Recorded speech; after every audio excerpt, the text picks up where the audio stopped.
Greetings, Kindred. I am voivodemekhet, and welcome back to an incredibly late Fort Myers City of Palms recap. This is for session 4, which took place on the first Saturday of the month. And I am now sitting here on November 30th, the last Saturday of the month, just now getting to it. I don't know if you can tell, I just rolled out of bed. I have coffee. And I'm going to try to recount something that happened over a month ago during probably the busiest month that I've had this year. So we played a couple of days before I went to Vegas and before all the fun stuff happened with my kid's 18th birthday and Thanksgiving. And now we're starting to round up into December, where we're going to be going on another next Saturday. So in 7 days, we're going to have session 5. Yay. So I guess we'll just start off that we are playing. Session 4 was played at the Lost World Books in Fort Myers, Florida. We do plan on staying there for some time, at least until the game outgrows the venue, which, to be 100% honest, it really does feel like it's going to. Every game session seems to have at least a half a dozen more people. I think we had 7 new players this past game, and it was a lot of fun, especially since one of my NPCs, W.P. Franklin, who is based off a real person who was the mayor of the city that we're playing in back in 1917. He was also this like massive architect. Like the guy was awesome. He built most of the city, as far as we know it as it is now. He's a character that I've always played whenever I do anything with Fort Myers. I don't know why, but for the past, God, I want to say like maybe 5 years, whenever I've set a game in Fort Myers, Florida, I've used WP as this like friendly little grandfather-like Malkavian who's just here to make sure that everybody is okay. All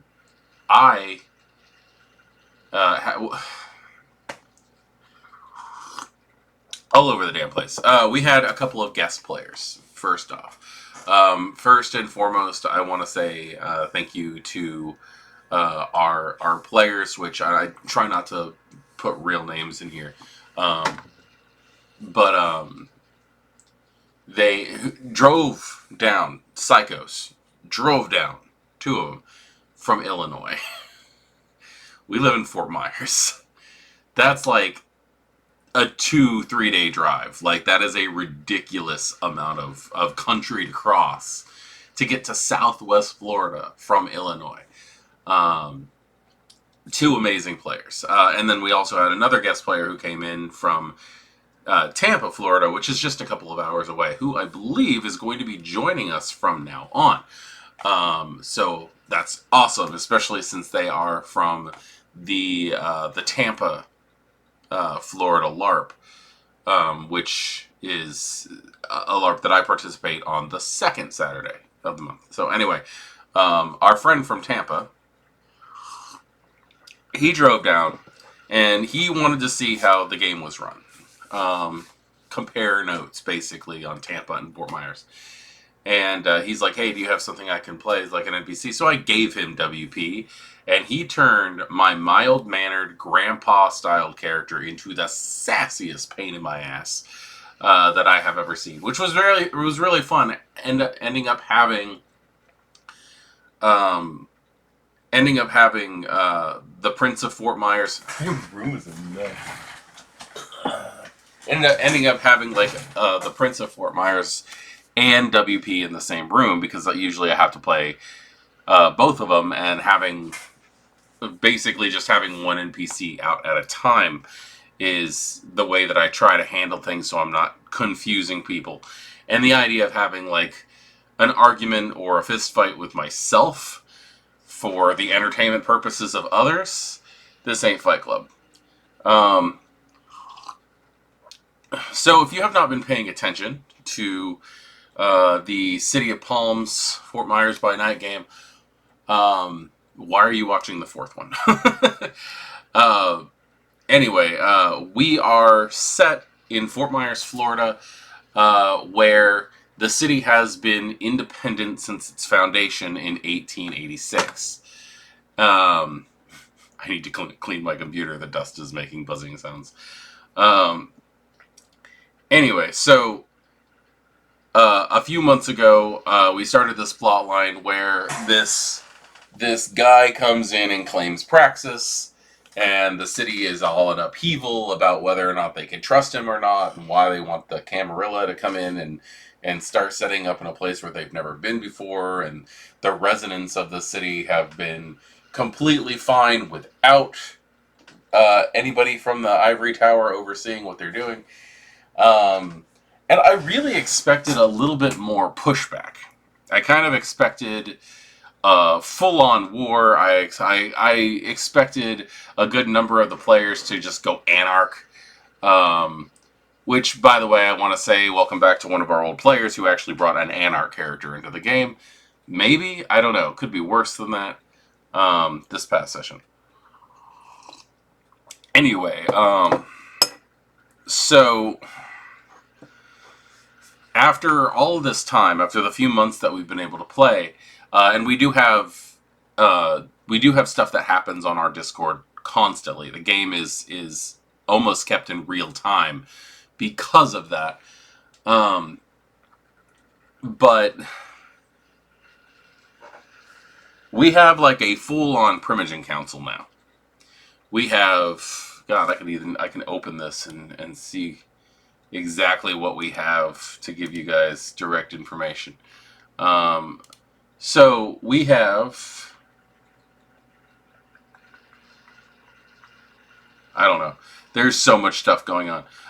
We have Javier, the Zemitzi Primogen, who was the first Primogen named, which was awesome. We have Puna, who is the Toreador. We have Nikolai, who goes by Rasputin, who is the Bruja. We also have Joseph Ingram, who is the Toreador, or the Ventru. We have Lottie, who's, I believe, our Malkavian Primogen. And then also we have, I'm scrolling up trying to find names. And then we have Morgan, who is the Gangrel Primogen. So you can see we actually have a fairly well thought out Primogen Council. Well, our two guests from Illinois came in playing Archons, because I was just like, screw it. Let's do some stuff to shake. Let's do some things to shake up the Primogen Council and stuff. So, Archons. Why not? They came in causing all kinds of trouble.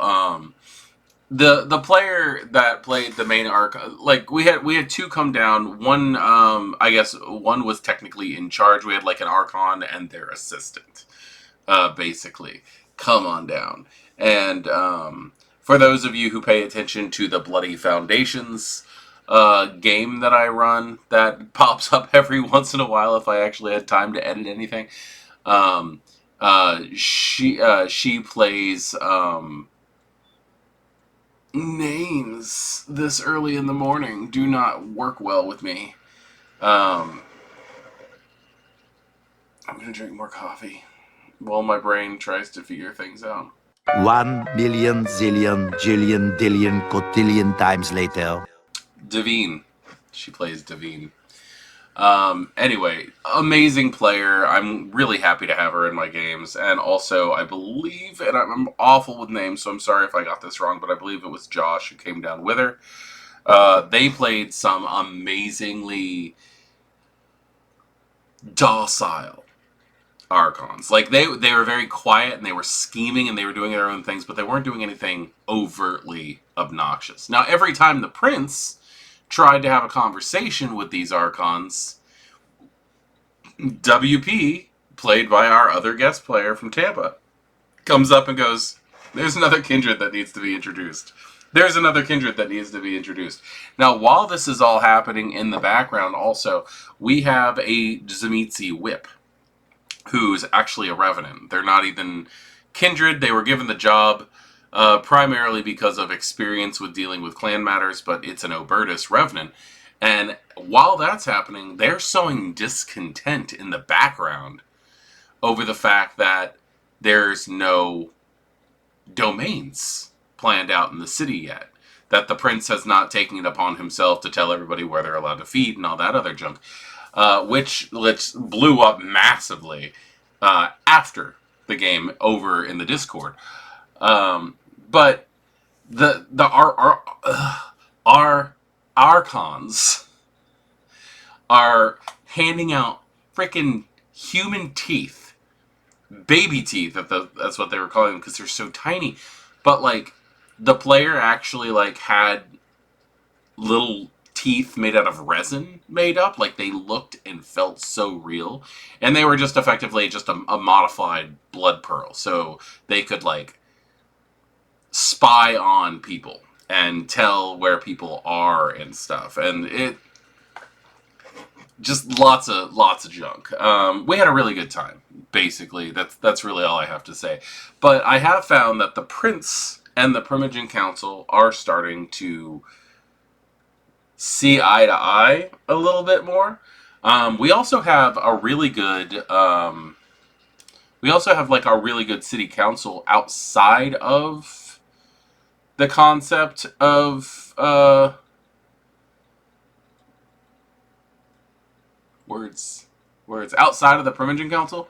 We have like a really, really good city council.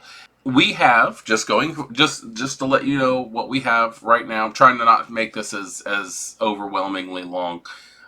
So we have our Primogen Council, which we've gone over. We also have me as the Prince. We also have Courtney. Courtney is our sheriff, which is she's played by Abilene, who is the same person who plays Tinia in Thicker Than Water. I run so many games, people. I think I'm at like 9 now. We also have a Keeper of Elysium. We have Nicolo Pravino, who is the Tzimisce Keeper. We have like every way of saying the name Nick. We have Nikolai. We have Nicholas. We have Nicolo. Like, stop. Who else? Oh, we also have our Tzimisce whip has been fired for causing controversy, I think, as far as the domains go, because none of the Kindred have really cared. Nobody has been stepping on anybody's toes, but the moment that it started to come up that we needed to do domain, there started to be like infighting of who wants what and all this stuff. Currently, right now, the historic district of Fort Myers is considered the rack. It's a free feeding zone. No one's allowed to claim it as their own specifically. And the Prince is known to have properties in that area. The luxurious Luminary Hotel, which is a real place. Fictionally, it's owned by my Prince. That's all in the historic district, the downtown area. We also have a Principle of the Faith. And for those who do not know what that is, in the new Laws of the Night system, they've created a position called Principle of the Faith that has an incredibly, non-existent job description. It basically just says this exists, nothing else. But what we're doing that is, since there's so many like non-Camarilla, non-anarchs who are just like making their way into the city. The principle of the faith is effectively a person who's trying to maintain the humanity of the kindred. In our city, Father Michael, that human who snuck in on the first night and has pretty much just become like the communal touchstone of the game, he has been named Principle of the Faith because the prince thought it was funny. And also, he's trying to basically keep them closer. Now, I've got ulterior motives that I'm not going to share on here because the players watch this, and I don't want to give them too much. We also have our Seneschal, of course, who's being played by Lore, or Serendipity for those of you who know her from earlier stuff. And so Dawn's old player for Thicker Than Water. And she is just amazing. She was unfortunately not there last time. Neither was Daviga, who is playing another Nicholas Salt, who has been named our Herald. So we actually have a pretty full council. We've pretty much everything. And I want to point these out. These are awesome. This is a little bit of a preview also to the players who are watching. We have these. These are name tags that are going to be worn on the lanyards that we've given out to the players that are basically... I'm pretty sure I already have gone over this in the older videos, probably the first or second one, where we have green, yellow, and red lanyards. The green ones mean that you are okay with positive, non-invasive touch. Yellow means please ask, and red means do not touch me, do not even ask. So these have... You can kind of see the little lanyard things in there. And on the back is listed all of the powers of the title. So we are going to have name tags, not name tags, but position tags for everybody in the city. We got Keeper of Elysium, Sheriff, Prince, yeah, like all of them, Prince. And this is also so, Herald. This is also so that we can basically go, oh, okay, the position has changed hands. Just give them that tag. We also have them for the Primogen Council. We don't have a Banu Hakim yet, but like it's got the clan symbol on it. Isn't that neat? Isn't that neat? That was just these were made by Lore, who is playing the Seneschal, Giselle. She's helping me out with a lot of stuff. She's also the assistant storyteller. So currently, right now, the Prince is the head storyteller, and the assistant storytellers, kind of, are Giselle and also Nicholas Salt. We're kind of the storytelling team. I'm doing my best to not overshare too much when it comes to plotline to them so that they can also play and have fun and stuff like that. But myself and my Seneschal like to sit down and just gossip about game from time to time. Anyway, so fun. There are some rumors about the Prince going around. I don't really want to state them on here.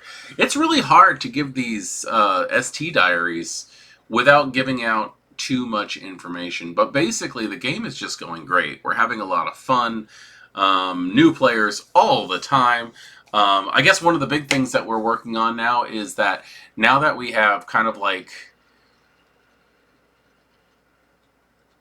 the city council together and we're trying to get things set up, we are working on like Elysium's. It's really interesting because it's kind of like real-time development and you can almost see kind of like a minor city planning thing going on.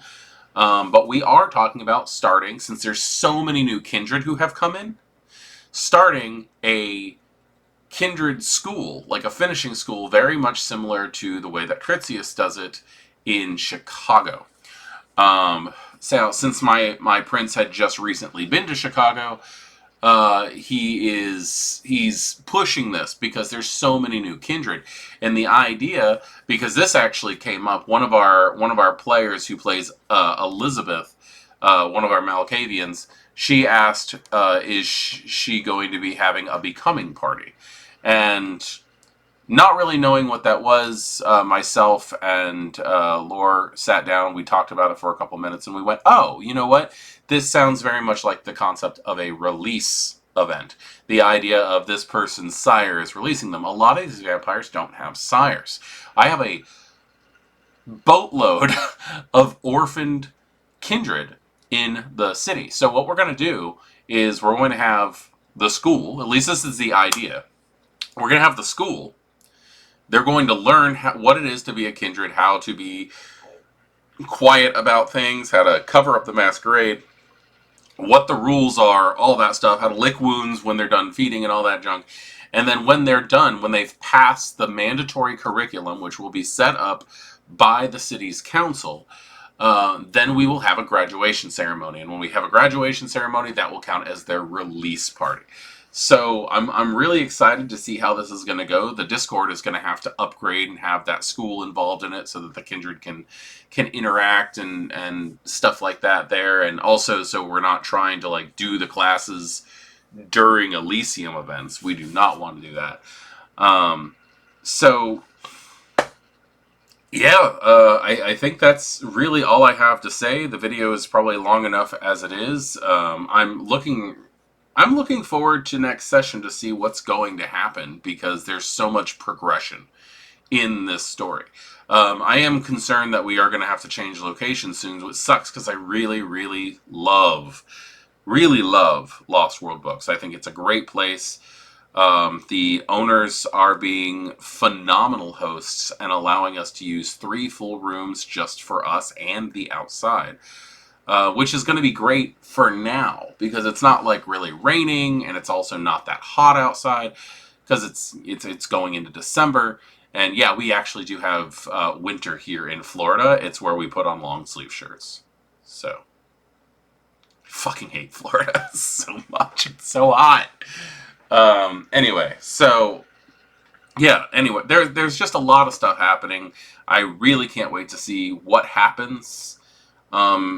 Especially because this game is kind of running parallel with the Darkness Emergent storyline. So basically anything that happens at Darkness Emergent events ends up finding a way to trickle down and affect this event. I guess one of the things that I can really point out is that like my character at Darkness Emergent made a lot of promises that we can get people from the west coast of the United States all the way to the east coast of the United States utilizing the Iron Horseman's thing that's going on with DE.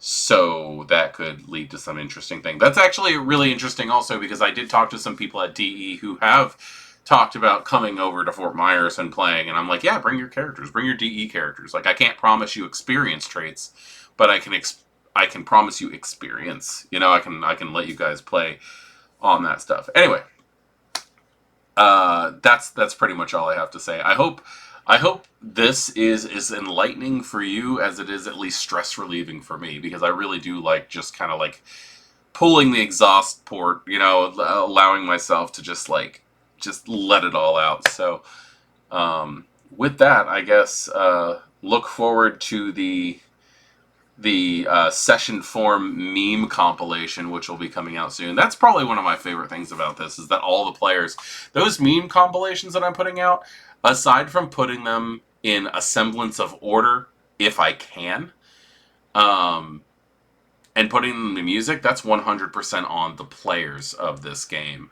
And I love the fact that that is a thing. That and I'll give the credit 100% to Silent Comedy. He doesn't play in my game, but during the game that I ran, Dark Knights of Prague, he and the other players on there just like threw together a meme channel, and they were doing our story and memes, and it's just been so much fun. So if anybody else has done that, awesome. I love it. It's a lot of fun to see what the players are going through in their mindsets. Anyway, I am voivodemekhet. Thank you for joining me to my word ramble about Session 4 of our LARP, Fort Myers by Night, City of Palms, and I will see you in the next one. Good evening.